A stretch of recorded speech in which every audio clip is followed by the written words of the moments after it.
What do USAID, the FAA, the Labor Board, the EPA have in common? They were all undergoing some form of investigation of Elon Musk's business practices. USAID's Inspector General was investigating Starlink for potential illegal behavior in Russia and Ukraine. The FAA was investigating the rocket explosions which impacted flight patterns in commercial airlines.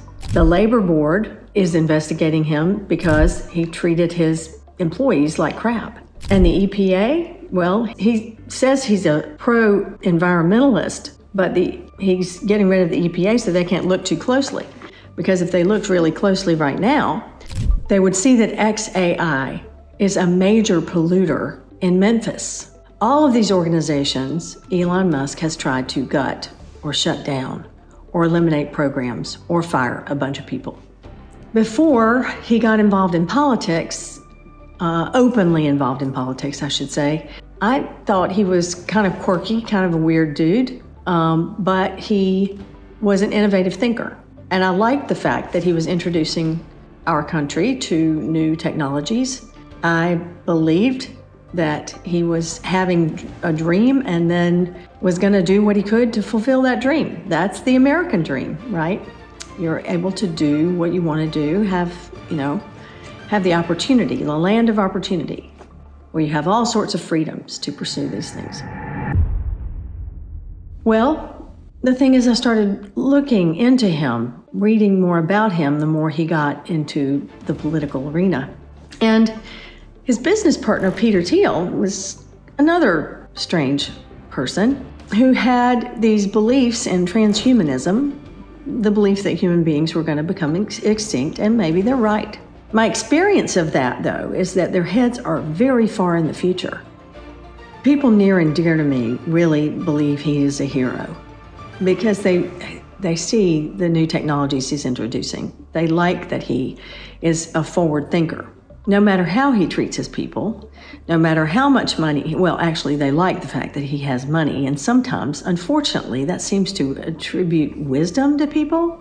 Not necessarily. Those two don't correlate, but I'm finding that to be a strange phenomenon. People want to be associating with people with money, and particularly since we're going through this class war right now. But there's a big difference in saving the world and staying above the world. There's a curious concept called objectivism. I'm not sure how you pronounce her name. She wrote the books The Fountainhead and Atlas Shrugged. And it was about revering people who produced things and that the producers should be in charge of the world. We are seeing that producers who are in charge of the world do not care much about the world. There's a book, The End of Reality. I've referenced it many, many times on this channel. And it goes into the lives and potential trajectories of four men's careers: Mark Andreessen, Mark Zuckerberg, Elon Musk, and Peter Thiel. Peter Thiel was caught on camera stating his political beliefs, and I am paraphrasing him, were not attractive enough to win elections, and that technology can replace elections. Basic idea was that we could never win an election on getting certain things because we were in such a small minority.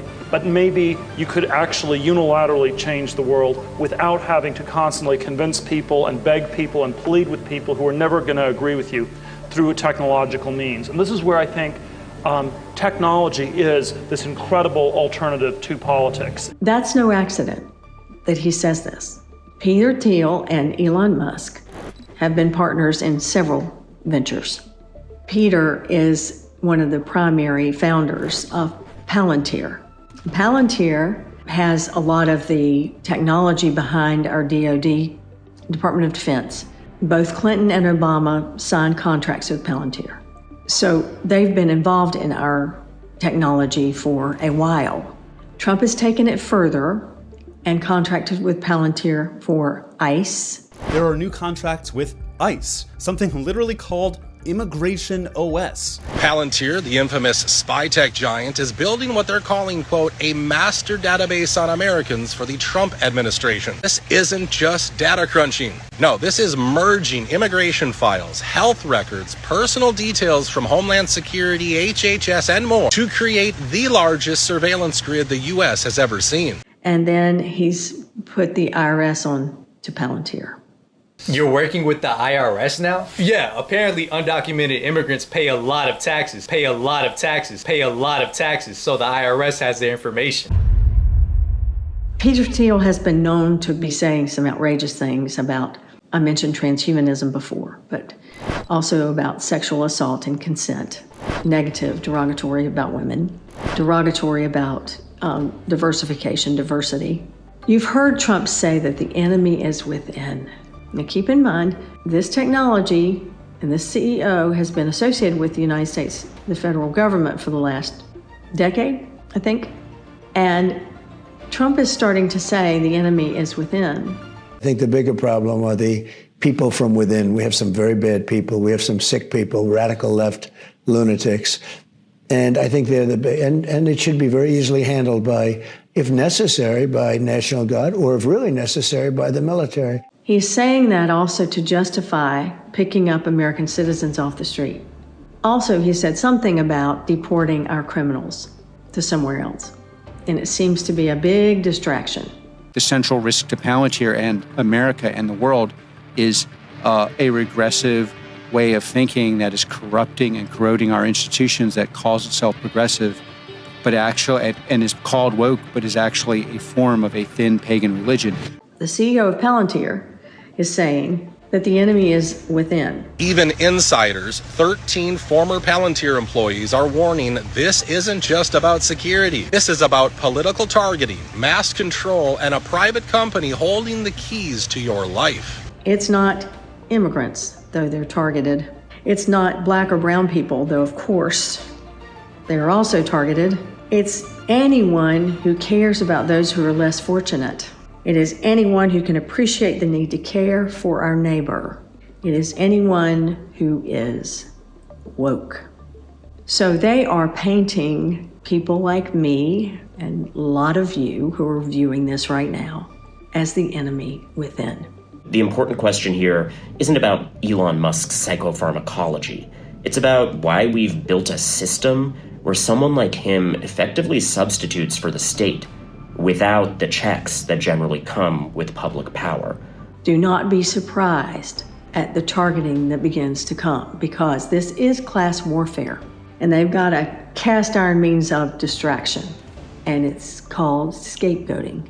So you will find them going, oh, it's immigrants. Oh, it's judges.